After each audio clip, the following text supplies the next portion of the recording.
Hello, listeners, and welcome. 12-Sided Stories presents Otherworld London, an actual play RPG podcast that uses the 7th edition Call of Cthulhu system. We weave macabre, Gaslight-era tales of terror and suspense for your listening enjoyment. Our games are story-driven and rules-light. Now, our keeper for Otherworld London, Wes Otis.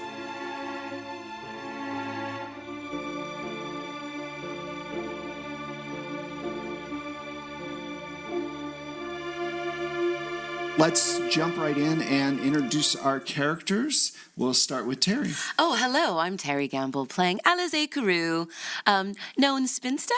I'm still saying with a question mark because we'll see what happens. And oak shop owner, antiques dealer. I'm Kelsey Osborne, and I play Maggie Cooper.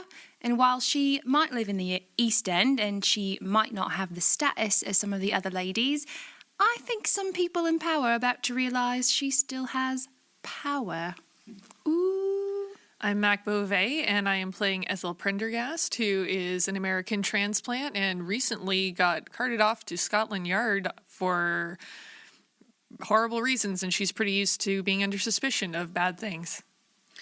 And I'm Michelle Otis, and I play Eugenia Penbottom of the Lancashire Penbottoms. And she got to see the general at the end of the last session. The general's general? The general's general. Attention.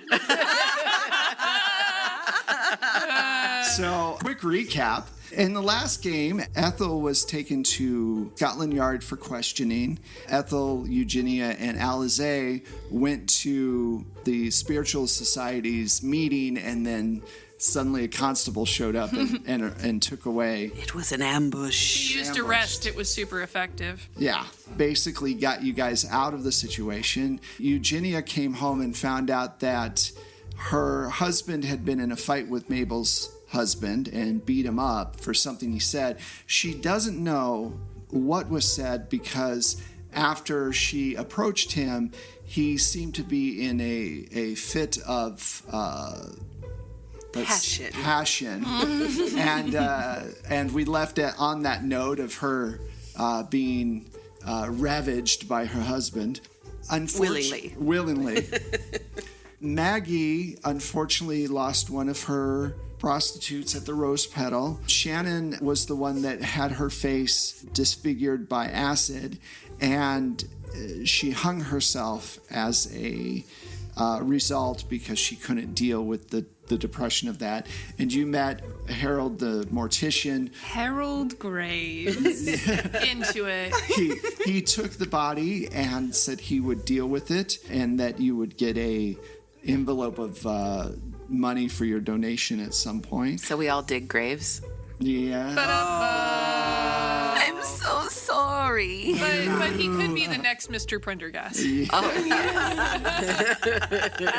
yes. Alize, you basically met Lucy, who is now at Eugenia's place. Mm-hmm. You've been afraid to go home. I have been afraid to go home, so I may have to make a stop. Okay. On my way. Where would you stop? Maybe to see, is Benny still around? Absolutely. Yeah. Can I maybe stop by and see him? Sure. Benny. We'll start there with Alize. You leave and you decide that you're not sure that you can face your shop by yourself. As driver, I would actually like to make a stop along the way. Of course, all right. Yes. Okay. Thank you. To this address. He takes you to Benny's place. You knock on the door and so, how are you? I'm so sorry to bust in on you like this. It's been a day and then some. I just didn't want to be alone. Oh, well, of course not. Come in. I'll have my man get us some tea. Oh, great! Thank you so much. You go in, and it's not a huge house, but it's nice, and it's definitely more of a bachelor house. You feel it probably could do with a woman's touch. I was just thinking it. Benny could do with a woman's touch as well.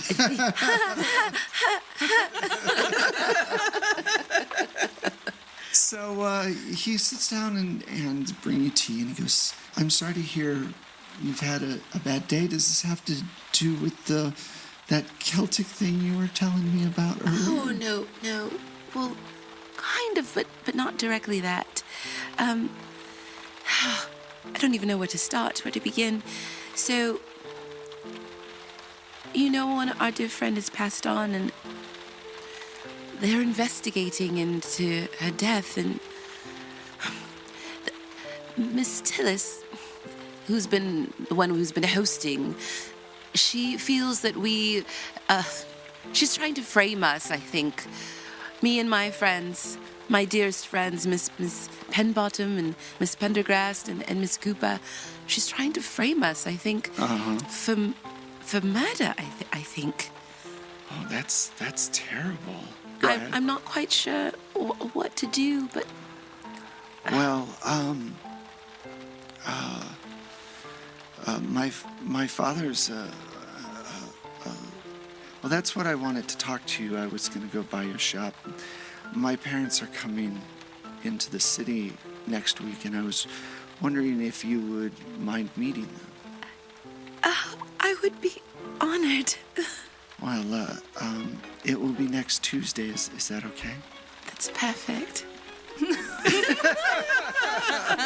am so excited inside. I'm screaming. But I'm trying to stay cool in front of Benny right now. I get to meet his parents. Oh no! What are we going to say? What are we going to do? Okay. You're going to be adorably awkward together is what you're going to do. Okay.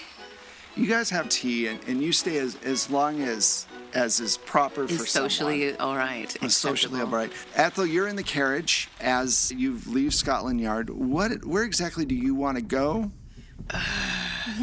This is really difficult because I see sort of a few ways ahead. Part of me wants to go to, was it a workhouse or where was it? It wouldn't have been a workhouse because Rose was a little higher in society. Where was her? It was a mill. A She mill. worked at a mill. A part of me wants to do that, but it's probably too late in the day to go and do that.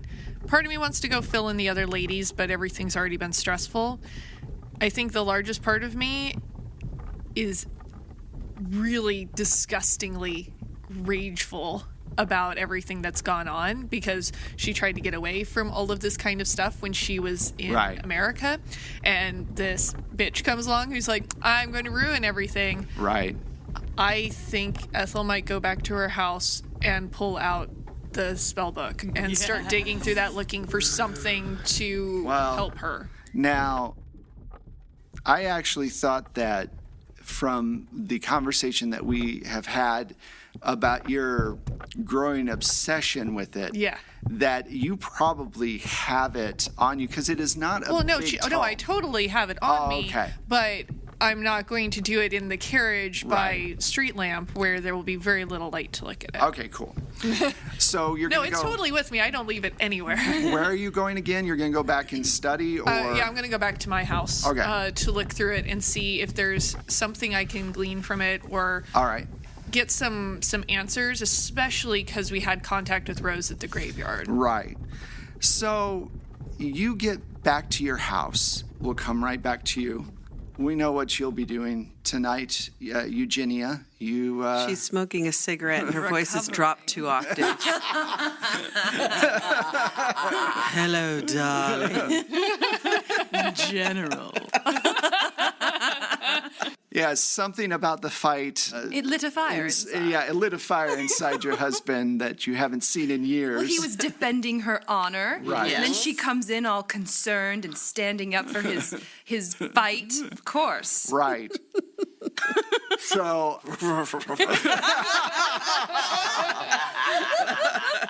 Woof.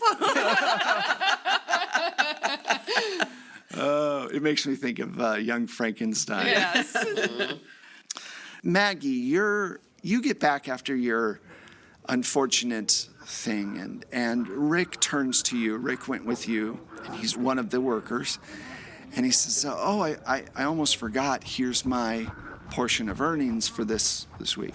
So just so I know, the people in the collective, give the money in a pot and it's equally distributed? How does it work? Yeah, so everyone pools all of their earnings for the week. We'll say that we go on a weekly basis. Right. And then I assume that we have house meetings where we all decide how everything gets allocated. So what bills need to be paid, what do we need to purchase, and then after whatever's left over from what the group has decided, then we distribute for like extra money, or people can put it in their little personal savings or whatever. Right. As you guys are standing there and he's handing you the money, a man in a overcoat with a hat on and the glass, just obviously doesn't want to be seen, comes in, takes off his hat, and it's Wilford. And he goes, I'm really sorry to bother you so late. It was not really that late for us. I know. I was actually here to call on Rick. I was wondering if I could have a room. Are you here for business, Wilford? Yes. Lovely. And he hands Rick some money, and they go upstairs. You're kind of, you sit there by yourself for a moment, and a few of the other women come up and they hand you their money, right? And at some point, this woman comes down. Her name's Cindy. She's pretty young as well, and she makes the most money out of anybody because she's 18 and is attracting a lot of attention because she's kind of the new thing. The new hotness. And she gives you like a smaller wad of money than you are expecting. And she goes, I had a slow week. Now, you haven't been around, so you don't know what's been going on. But about the time that she leaves, Fran comes in and says, I took care of everything. I guess there was some, Miss Pinbottom said that she'll help the young girl. So that's so wonderful to hear. Thank you for taking her there, Fran. It was hard to be around. I'm not used to that sort of thing. It's a whole other world over there. How did everything go? Did you take her Shannon to Craggy? I did not take Shannon to Craggy. I've donated her body to science. Okay, that's probably the best thing. It's better than what Craggy would have done to her. That's what I thought too. Even if they cut her there, at least it's not what Craggy would have done. I've heard rumors sometimes Craggy has... It honestly wouldn't surprise me, Fran. Yes. Anyway, have the girls started turning in their money and the men? Yes, everyone's been bringing it to me tonight. Do you have something for me to put in the safe? I don't have much, but yes. All right, you've been dealing with a lot, Fran. It's okay. She gives you the money. She goes, do you want me to do the books or no? If you wouldn't mind, that would actually be great. So she takes all the money, goes up, and we'll get back to you later, okay? All right, so you get home, Alize, to the shop with your house on top. And when you walk in and go upstairs, you notice your upstairs door is open. And there is this strange, it's almost like daylight coming from your room. I wonder... Oh, I hope not again. All right. Be brave. Be strong. I go up the stairs. When you get to the top of the stairs, you hear what sounds like birds and like an open field or a small wooded glade. And you walk in and there's a bunch of trees just a few feet away from your door, and standing in front of it is the antler man who, now that you're closer to him, you realize he's probably about 7 foot tall right now. And his skin is this jet black, but inside his skin you actually see... Carrie is dying. She's literally having to remove her hood because she's overheating. you see inside, like, it's like... Tall, dark, and antler. I am feeling all kinds of things right now. Yes, he's what? I'm sorry. And inside, it looks like there's almost stars or constellations inside his body. Like it's jet black, but you also see stars And he's got the sun, moon, and stars and everything. Okay. And Wes, I don't know. A man who literally makes you see stars. Yeah. Okay. So he's holding on to a spear that's got it's a Celtic spear, and he walks over and puts his hand out to you.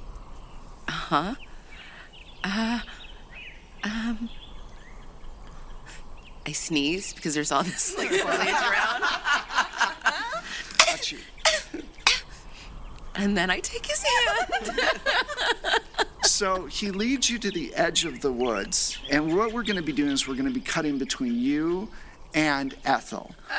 Now, Ethel, you are studying the book. Yes. You're feeling very confident about the spells that you've found in there, and you're starting to piece together the story that's within the margins that I've told you about. So right now, what we're going to do is check to see how much it affects you studying this book, okay? On your character sheets, there's something called Cthulhu Mythos. In this particular situation, when you study a book, you start getting Cthulhu Mythos points. Those points are reduced from your maximum SAN. The more that you study these books, the more your SAN will go down by its maximum. It's not your actual amount. Can you recover sanity points though? Yes, you can. Okay, because I know I'm down quite a number at the Right, moment. and that's the other thing is like you can rest, and we will get into that where you can get back some points. Okay. You have been studying this for a while. Basically, what I want you to do is you're going to roll a D8, and that's how many SAN points you're going to take right now. This isn't Cthulhu Mythos, it's just SAN from learning from this book, right? So roll a D8 for me. Got an 8? Yep. So for that loss, now roll against your intelligence. Does she want high or low? She wants over her intelligence. It's fucking Everything's numbers. been high.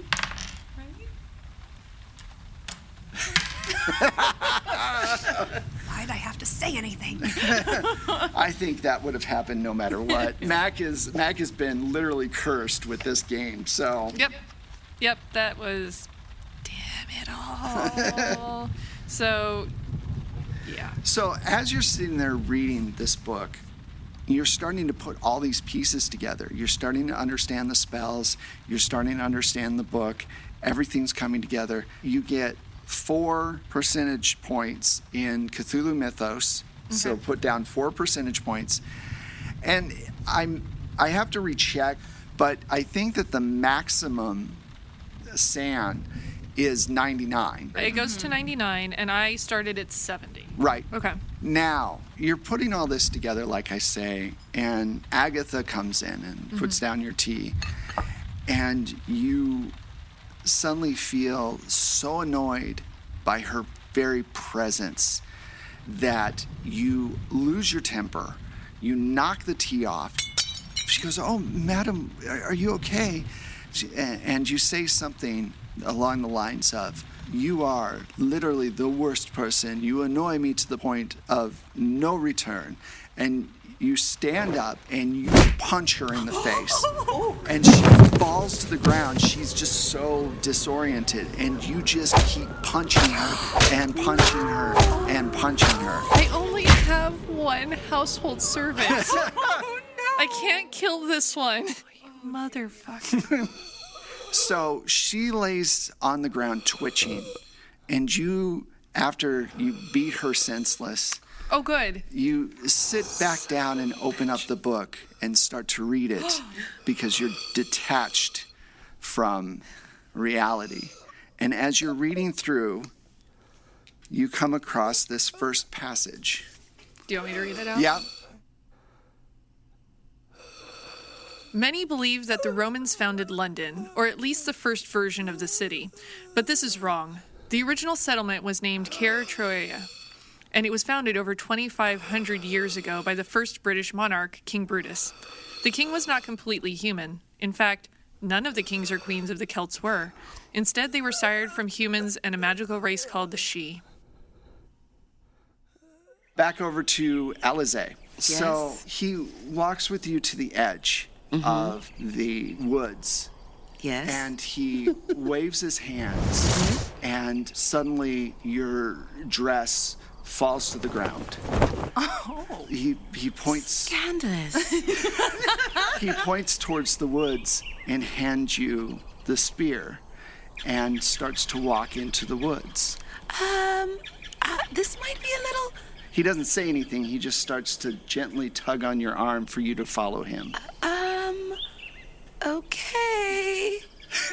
I'm not sure how to turn around. Do you look behind you? Yep. All you see is open field.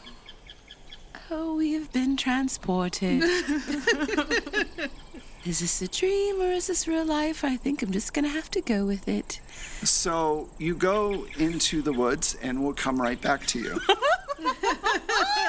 Now, Alize walking naked into the woods. Ethel, you're reading through. Just over the book, you can hear Agatha moaning a little bit as she's still on the floor. And you read this next passage. The Sidhe are from what the laymen know as the fairy realm, but the Celts refer to it as the other world, an arcane reality intertwined with our own that some, like the Sidhe, could easily travel to and from when the stars were right. These beings were tended to by servants we know as fairies or the Fae. All right, Alize. What are you doing? Are you following as he's tugging on your arm and he put the spear in your hand and you're naked? What do you... I am very concerned because I think my mind is telling me, my body's telling me yes, and I just love Benny, and I think he wants me to marry him, and that feels real, and this does not feel real, and I'm very, very concerned. Okay. But, hi. I don't know your name. I don't know what to call you. Magical creature man. I feel things for you. I'm not sure what you want, but now I feel like I know what you want. He points towards the center of the woods. Okay, we're walking, I guess. I'm not sure how I would get back to... Okay. Okay, so as you're walking, you hear laughter and the sound of wings. And every once in a while, you'll see like a little face come from behind a flower or whatever, and then, spear it off. And so there's a kind of a opening in the woods, and you see this large boar. And he points at the spear, and then at you, and then he points at the boar. You want me to attack a boar? He shakes his head, nodding yes. Is this how you brought me a boar before? Is this where you brought it from? Okay. Okay. Here goes nothing. All right. So we'll come back to you in a second. She's like, fuck it. When in Rome. Or the other. So we go back to Ethel as she studies the book further. Though the Sidhe were close to being gods in Celtic religion and stories, there were actual gods above them. There were entities worshipped over all others, such as Cernunnos, god of the hunt, fertility, life, animals, wealth, and the underworld. He, like the rest of his kind, would be completely alien to us. Alize, how do you approach this boar that is standing there? Well, I have a spear, so I run. And try to stab it? Yeah, I'm coming for it. Okay.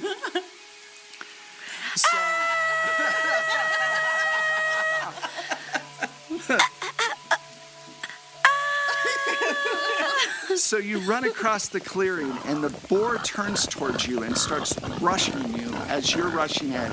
And do you stop? I crouch down with my spear, steady as I go. This is something I used to play in the yard as a child. I didn't think this was a real thing people would do. Well, your father was an adventurer. He was an adventurer. I would read many books about him. You stop and you basically hunker down and you steady the spear as this thing's running at you. Do me a favor and just make a straight luck roll. Let me know, because this has no skill to it. It's running into you. Yeah. Okay. My luck is 35 and All I'm right. 57. You put it down, and this thing runs full force into your spear and cracks it and hits you.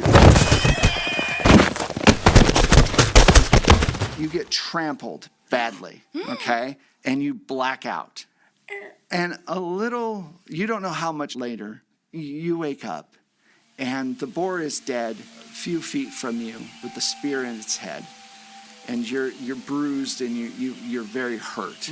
And the antler man is above you. And he helps you up and walks you over the boar. And he puts his hand has 4 fingers, and they're kind of padded like paws almost, and a thumb.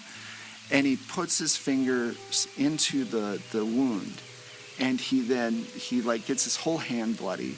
And he puts it on your face. You have this handprint on your face. And then he lays you back. Okay. So Tell me more. back Cut to. Ethel. Leave me like that.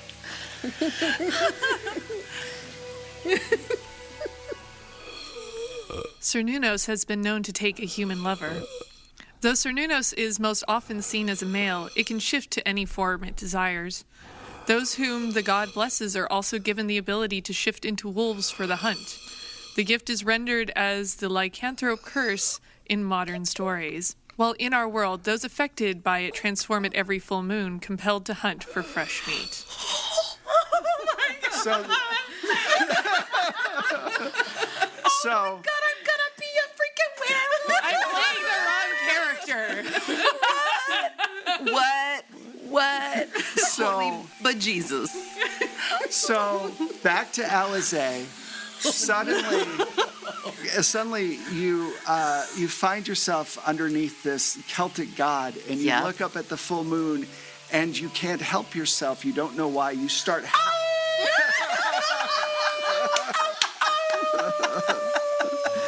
You start howling uncontrollably. And that's where we're going to end your scene, okay?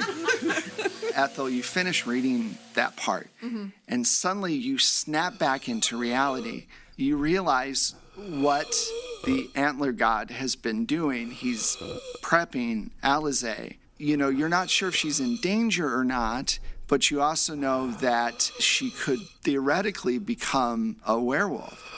And I like her more. And at that point, you realize that your maid is gasping for air after you beat her up. I'm going to throw the book aside and Okay. fall to my knees at Agatha's side. Oh, no, don't. I'm so sorry. I don't know what came over me. I was reading this book and I got so mad.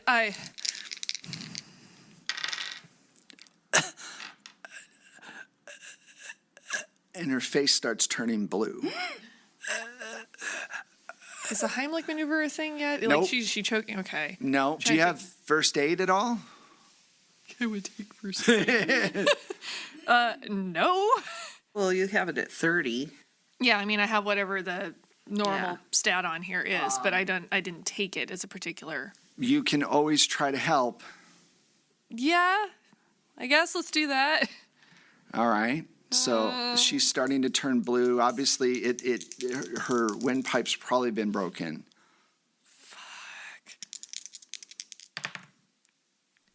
20 under 30. Ooh. See, when it matters, the dice help me out. You help her like onto her side, and I'd imagine you just start screaming because you're trying to yell for somebody for help. You're afraid to leave her. Yeah, because I'm not very big. There's no way that I'm able to carry her. There's no one else in this household. I'm trying to think what Ethel would do at this point, too, because she's also not thinking. I think she would be in such a panic. It'd probably be almost like driving her towards like a fugue state. Yeah. I think she would probably be holding Agatha in her lap and rocking and just crying at this point. Right. Because I don't think she's going to have enough I don't think she's going to scream because she's been around enough of this stuff. Right. But I don't think that she's going to have enough presence at that moment to really go and do much about it. I think it's just there's such a flood of information that she just shuts down. Right. That makes sense. And probably is just rocking Agatha back and forth, and she's just bawling her eyes out. We will get back to you, okay? Eugenia, you wake up the next day. You know, the house is strangely less stressful, and everything seems very nice. Mrs. Fitch is dealing with Lucy. You know that Ethel went to Scotland Yard, and then you're not sure what happened past that. You haven't talked to Maggie, and you haven't seen Alize since she left her house. What are you going to do right now? Well, I think I will probably pay a call to Ethel. Okay. Because, just to that makes sense because she went to jail. She went to jail, and I want to make sure she's okay. And okay, so you arrive at her house and you knock on the door. Ethel, that's when you wake up. You wake up and you've got Agatha in your arms and she's passed away, and you hear this rap at your door, and you realize what has happened. I'm going to very gently lay her head down. Okay. I'm going to cover her with the bed sheet and go to the basin and wash my hands, trying to get, I'm sure there's probably blood on my knuckles at this point, and straighten myself up as much as possible, which will be not very much. I feel like kind of has this sort of dead-eyed stare at this point. Right. And you're overwhelmed by the situation. Yeah, but I think like she's just kind of following like that kind of base programming of like, well, I have to go to the door and see who's at the door, right? Kind of thing. So, she's going to try and get herself together and come downstairs and open the door, but like where she's just kind of peering out of the door a little bit. Okay. Hello, Ethel, my dear. How are you this morning? It's this is not really a good time for me. Did they treat you well at Scotland Yard? As well as someone who is being looked at for various indiscretions can be. Are you sure you're all right? You look a little pale. Even for you. I will be fine shortly, I hope. So I do appreciate your call. And she kind of moves like she's going to maybe start closing the door. I don't know that Eugenia would stop her. I think she probably will let her close the door and kind of go, oh, well, I guess she's under the weather. I'll go check in on Alize. Okay. Oh, crap. Maggie, it's the next day, and Fran comes up to you and goes, we need to have a talk.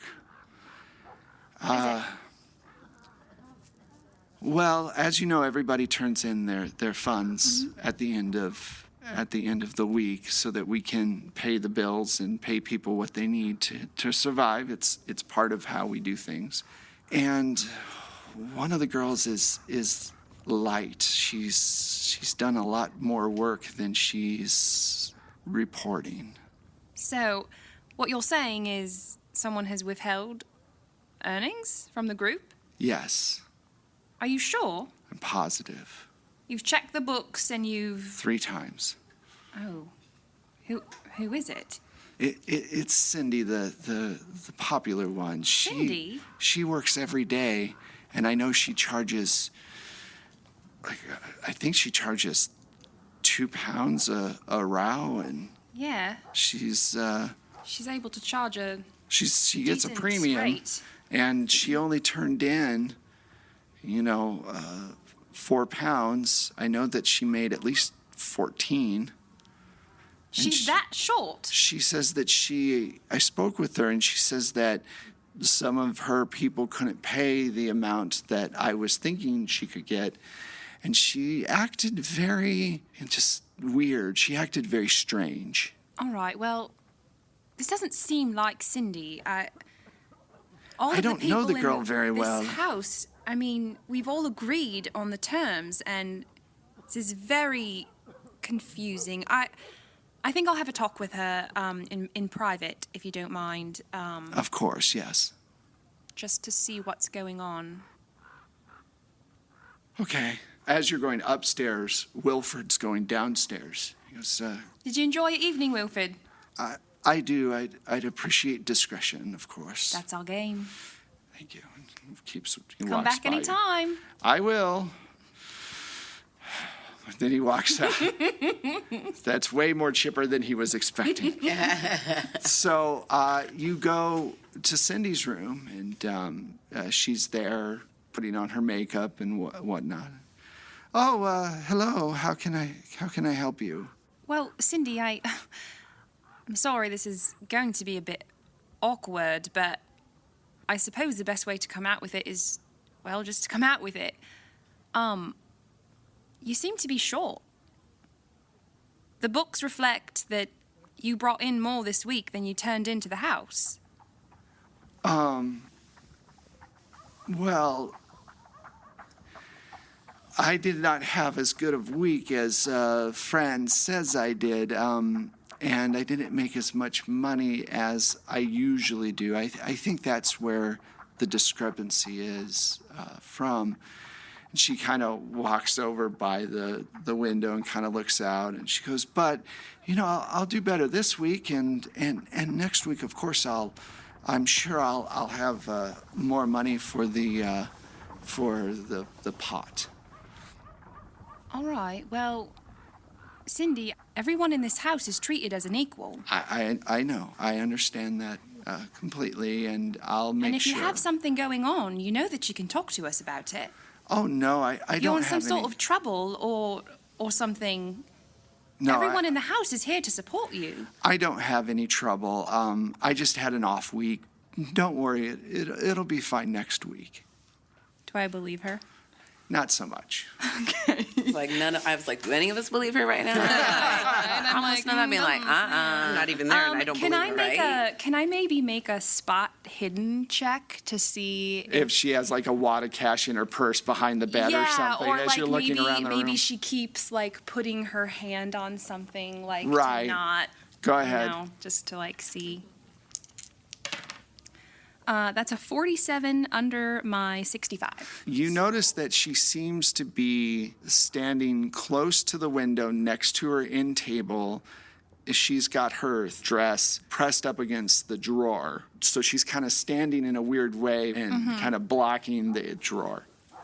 I'm going to just walk over to her and kind of sit myself onto the dresser that she's blocking, like not try to open. Well, it's anything, a little end table. Okay, I'm just gonna sit down on the end table. Are you sure you're all right, Cindy? I'm really concerned. She goes, "I'm fine. I don't appreciate your tone, though. I had a bad week. Girls can have a bad week. Of course. And I feel like I'm being asked to give you more money than I have to give right now, and I usually give you more money than any of the other girls here. I do a lot of work." It's not about how much you contribute. Well, it kind of feels like that. I mean, Fran doesn't do barely anything. She doesn't have to do many jobs at all. She doesn't make nearly as much money as I do. Fran also helps upkeep the house. She also does the books. Well, some jobs are not worth as much as other jobs. Cindy, we're all workers. All of us are contributing. Labor is labor. Well, I'm not hiding anything, and I don't appreciate you saying that. Let me just put it this way, Cindy. If you don't wish to contribute your earnings to the house, that's fine. No one's going to force you to contribute. Mm-hmm. If you think that you can make more money on your own, outside of the house, you're welcome to do so. But the only way that we can all survive is by standing together. Mm-hmm. This world is hard enough for women and men like us. Well, like I said, gave all the money that I have for this week. So I have a client coming now. If you would please excuse yourself, I will get back to work. I'll let her have it. I'll leave the room. All right. Okay. So you head out. Mm-hmm. Now, go back to Eugenia, who is perplexed on what she just saw at Ethel's. Ethel seemed a bit off. But, it's Eugenia, so, you're not sure. And you head over to Alize's. And Alize's front door is closed. And there's a handkerchief tied to the door handle. Her door is closed, but it's not locked. And the open-close sign is on closed, but you see that the door has not been locked. Oh, dear. Well, I knock on the door. Don't hear anything. I start to walk in. Alize? Alize, are you here? You don't hear anything. You see that the door to her bedroom's open, but you don't see anything. Well, this is strange. Well, I suppose I should go check on her.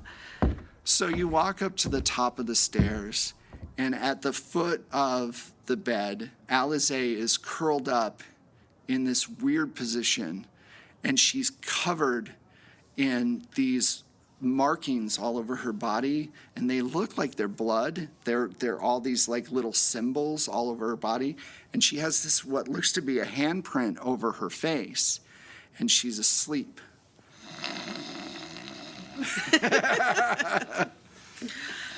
Alize, are you all right? Alize, are you all right? Is this real life? Or are you real right now? Yes, I am. Are you all right? I'm concerned. I see blood on you, dear. I don't mean to... Oh, right. Alize, and I shake her. I don't... Yeah, you got like dried on blood and kind of crusty. Eugenia, I've had the strangest dream that I fear might not have been a dream. What happened? Wonderful things. Terrible things. I think I might need some water. Of course, dear, of course. And a bath. Of course. Let me get someone that does those things. Yes, exactly. Where's your kitchen? This is going to be the coldest bath you've ever had. It's going to be terrible, I'm sure. It's down the stairs. There's a back stairs down that hall. Oh, Eugenia, the things I have seen. Oh dear.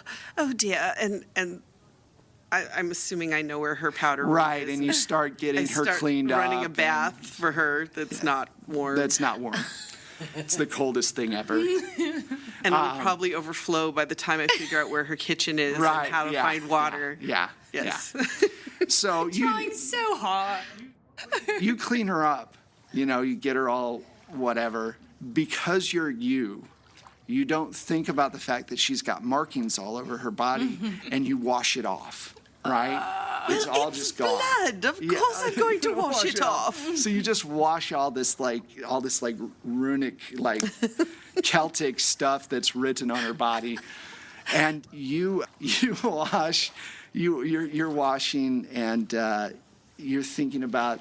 You remember. I have a flash of I was in a meadow or a forest of some sort, and my room was a forest. I came home and there was light in my room, even though it was already evening here. Mm-hmm. And I opened the door and, well, remember the not quite a man, but the antler man. yes, he was here. In your room? Yes, Without a chaperone? But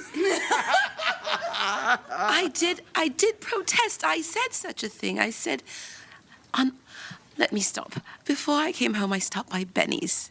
Yes. After your place, because I did not want to be alone, and we had a very nice chat and Oh, well, some he's a tea. nice boy. His parents are coming next week. Next Beautiful. Tuesday, and we're going to have dinner, and I think, well...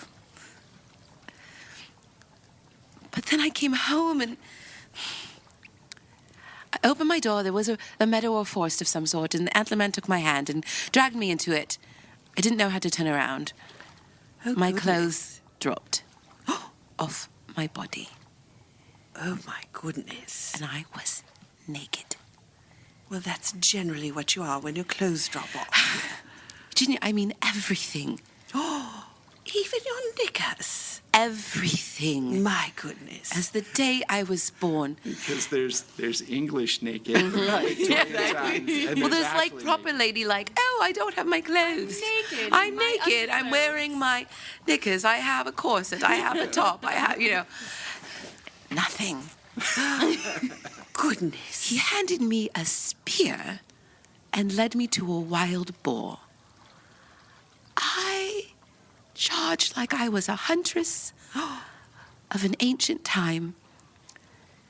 And that boar attacked me, but I attacked it at the same time, I do And as think. she's telling you this, goodness. you notice that she has these huge bruises on her from where the boar ran her over as she stabbed it.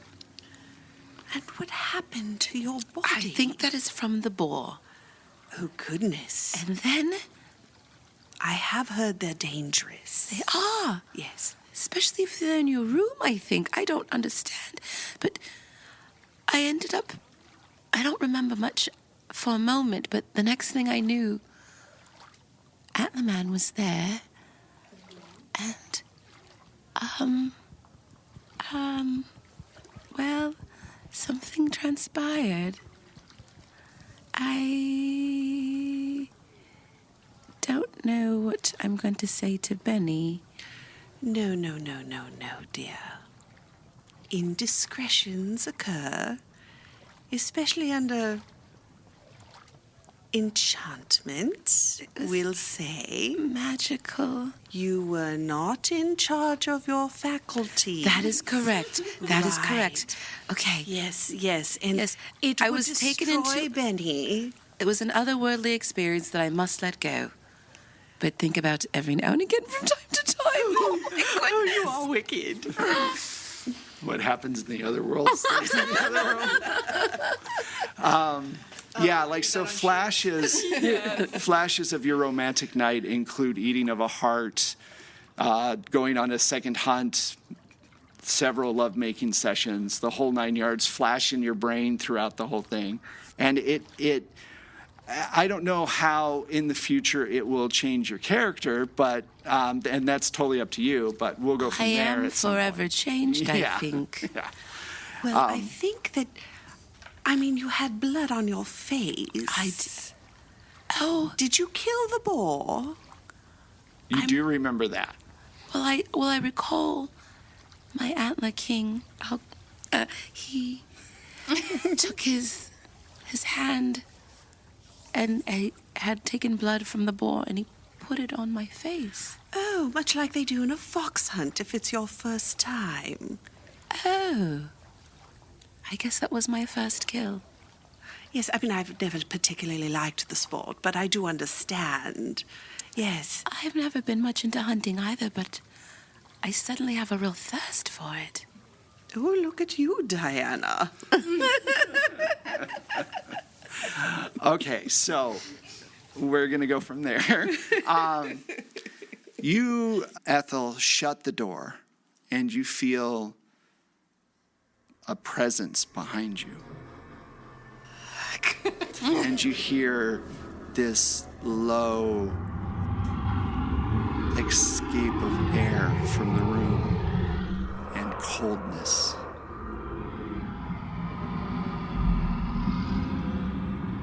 What do you want to do? You're standing there with the door shut, the handle still in your hand. I think it's kind of a what else moment. You know, I think she's going to let her hand sort of slip from the doorknob and just turn around. A few feet away, you see your husband, Rose, your mother, and Agatha standing there in the foyer, right? And they start to come towards you. And that's where we're going to stop it. So, Oh, golly. thank you guys so much. Goodness. That was a lot of fun. I had a lot of fun with that. That was good. I appreciate it very much. I hope you guys enjoyed it too. So let's take a brief moment to talk about social media. You can follow me at Plate Mail Games on Twitter. You can follow the actual podcast on 12, the number 12, Sided Stories, all one word on Twitter. And we update often, and you can talk with the cast members. Just tag them, and they will answer any questions you might have. And all of the sound effects are done by myself and Michelle. She does a lot of the music. I do a lot of the horrible dead things. And so the things that you hear throughout, you can actually find on Drive-Thru RPG under Plate Mail Games. And you can put awesome audio into your own game. So that's where you can find me. Let's throw it to Terry. Oh, hi, I'm Terry Gamble. You can find me at terrygamble.com. Really easy. And you can also follow another podcast that I am a producer on that is scary. Well, it's not really scary. We talk about scary things, though. Horror Movie Survival Guide. You can find us at Horror Movie Survival Guide on the Instagram. We're also now on Stitcher, and we're soon to be on Spotify, and we are on iTunes, so find us there. And I am Kelsey Osborne. You can find me on the socials, Twitter and Instagram at Kelsey Kelsem, Kelsey, Kelsem. And I feel like this episode is a particularly good episode to plug something else that I do, which is narrate paranormal romance audiobooks. We had a lot of supernatural loving happen in these last couple episodes here. So if you are into that, specifically shifters, Yes. of anything on that regard, and some steamy romance, go to audible.com. Just go and give me a little search, and you'll see like 25 paranormal romance books that you can buy from Audible. Down for it. Downloading tonight.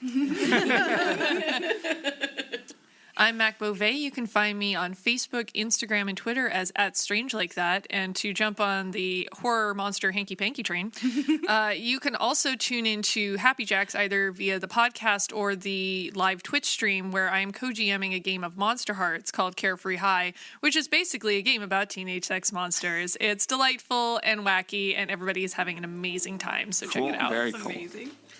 And I'm Michelle Otis. You can find me on Twitter on @Michulu, MICHULHU. And I only wish I had something that involved horror and romance, but, you know, I guess we'll get there. You're married to Wes. This is true. I'd like to point out that Mac literally beat me to that joke. Like I was like, okay. And she did it. So I lost that joke there.